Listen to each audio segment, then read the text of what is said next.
11 bulan sudah Indonesia menghadapi pandemi COVID-19. Berdasarkan data dari Satgas Penanganan COVID-19 di Indonesia, selama periode tersebut lebih dari 1,3 juta masyarakat Indonesia terpapar COVID-19. Dan lebih dari 35.000 diantaranya sudah meninggal. Kehidupan sosial pun berubah, sehingga seluruh masyarakat mau tidak mau harus bisa beradaptasi. Jika melihat ke belakang, coronavirus disease 19 atau COVID-19 yang menjadi cikal bakal pandemi ini pertama kali muncul di Wuhan, Tiongkok pada Desember 2019. Penyebabnya adalah virus corona jenis baru yang disebut SARS-CoV-2. Virus ini menyerang saluran pernafasan dan menyebabkan infeksi saluran pernafasan. Dalam tempo yang tergolong singkat, virus ini menyebar cepat di Tiongkok, kemudian ke negara-negara lain.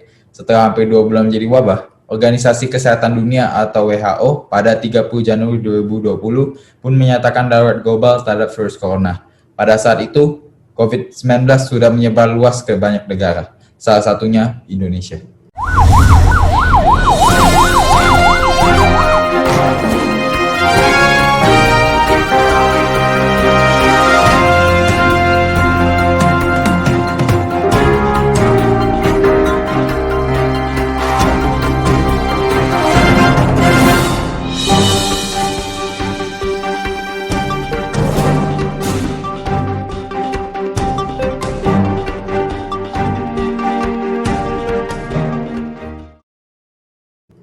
Sebagai upaya pengendalian terhadap penyebaran COVID-19, pemerintah menerapkan kebijakan pembatasan sosial atau yang biasa dikenal dengan sebutan PSBB.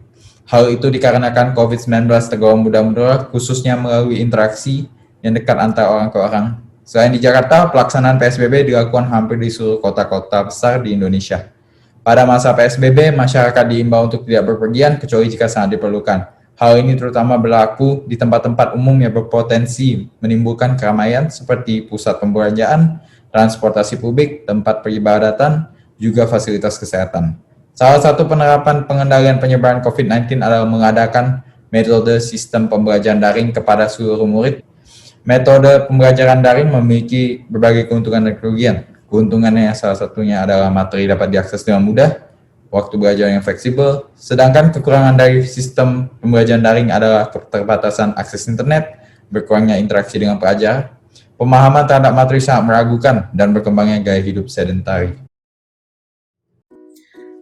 Gaya hidup sedentari adalah kebiasaan-kebiasaan dalam hidup yang tidak melibatkan banyak aktivitas fisik. Gaya hidup sedentari telah menjadi isu penting di Indonesia maupun seluruh dunia. Hal ini terjadi karena pola hidup sedentari telah terbukti menjadi salah satu faktor peningkatnya beberapa penyakit tidak menular atau PTM.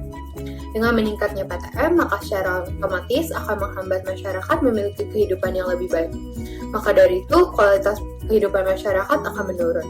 Menurut data dari WHO atau World Health Organization pada tahun 2017, tercatat salah satu penyebab kematian tertinggi di Indonesia dan di dunia adalah PTM, seperti stroke, penyakit jantung, diabetes mellitus, dan lain-lainnya. Riset Kesehatan Dasar, Riskesdas, tahun 2013 dari Kementerian Kesehatan juga menunjukkan bahwa sebesar 24,1% penduduk Indonesia menjalani perilaku sedentari lebih dari 6 jam pada satu harinya.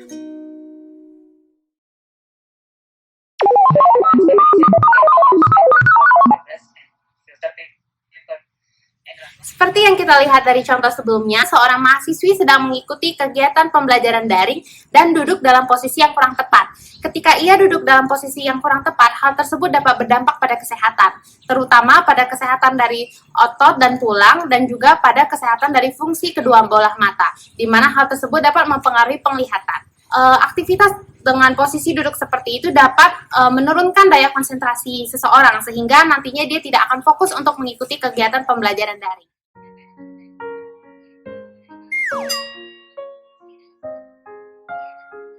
Dari contoh kedua, kita dapat melihat bahwa seorang mahasiswi terlihat tertidur pada saat kegiatan pembelajaran daring. Hal tersebut juga dapat terjadi karena ruangan yang kurang terang dan rasa malas yang memang timbul dari dirinya sendiri. Ketika di masa pandemi COVID-19 seperti ini, orang-orang memang terbatas untuk berkegiatan di luar rumah, tetapi kita tidak boleh mengabaikan aktivitas-aktivitas kecil seperti berolahraga maupun jalan kaki di sekitar rumah. Masalah kesehatan komunitas tertentu ada seperti kesehatan rumahan dan terus juga karena penyediaan air bersih atau terus minum, terus ada faktor efektor, sanitasi yang sehat.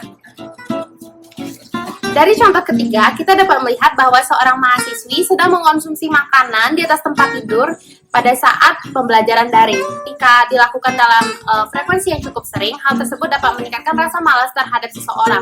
Nantinya dia tidak akan makan di meja makan, dan hal itu adalah hal yang sangat buruk karena hal itu bisa menjadi kebiasaan. Pola hidup seperti itu juga dapat menyebabkan obesitas, di mana terjadi peningkatan massa tubuh seseorang, sehingga nantinya orang tersebut akan lebih malas lagi untuk melakukan kegiatan ataupun aktivitas-aktivitas yang produktif yang baik untuk kesehatannya.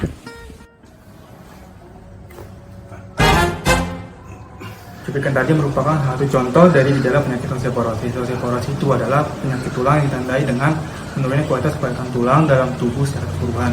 Hal ini terjadi akibat ketidakmampuan tubuh dalam mengatur kandungan mineral dalam tulang dan juga kekurangan vitamin D yang menyebabkan terjadinya kerapuhan tulang. Osteoporosis ini rentan terhadap orang yang mengalami kelumpuhan atau orang yang tidak bergerak aktif dalam waktu yang lama, seperti menonton TV sepanjang hari atau duduk depan laptop dalam waktu yang lama.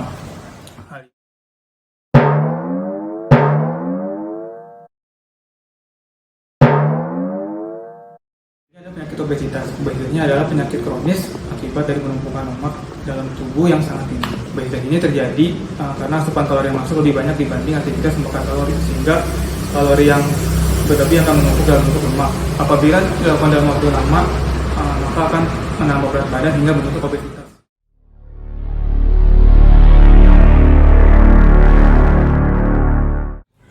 Cuplikan tadi menunjukkan seseorang terkena serangan jantung setelah melakukan aktivitas menaiki tangga. Jika kita tidak melakukan aktivitas fisik apapun, itu dengan frekuensi yang sering dapat membuat aliran darah melambat yang memungkinkan asam lemak menumpuk di pembuluh darah yang bisa menyebabkan penyakit kardiovaskular seperti serangan jantung secara tiba-tiba.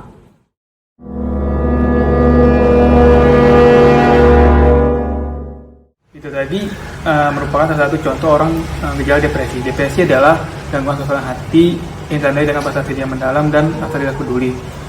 Seseorang mengalami depresi jika mengalami perasaan sedih, putus asa, dan patah hati selama 2 minggu. Apabila depresi dibiarkan secara terus-menerus atau waktu yang lama, dapat menyebabkan penurunan produktivitas, hubungan sosial, dan memicu timbulnya rasa ingin bunuh diri. Hai semua, yuk simak contoh gaya hidup sehat di era pandemi COVID-19. Hal pertama yang bisa kalian lakukan adalah dengan berolahraga. Tahukah kamu, organisasi WHO menganjurkan kita semua, khususnya yang berusia 18-64 tahun, untuk rutin berolahraga di rumah. Durasi yang dianjurkan adalah 2,5 jam setiap minggunya. Apakah hal ini sulit untuk dilakukan? Tentu tidak, karena kamu bisa loh berolahraga tanpa menggunakan alat apapun. Misalnya, kalian bisa melakukan sit up, push up, ataupun jogging. Selain berolahraga, tentunya kita juga harus mengonsumsi makanan minuman yang bernutrisi, bukan? WHO menganjurkan kita untuk mengonsumsi makanan minuman dari bahan-bahan yang segar. Nah, misalnya mengonsumsi sayur mayur, buah-buahan, dan juga menghindari konsumsi garam, gula, dan juga makanan berlemak secara berlebihan.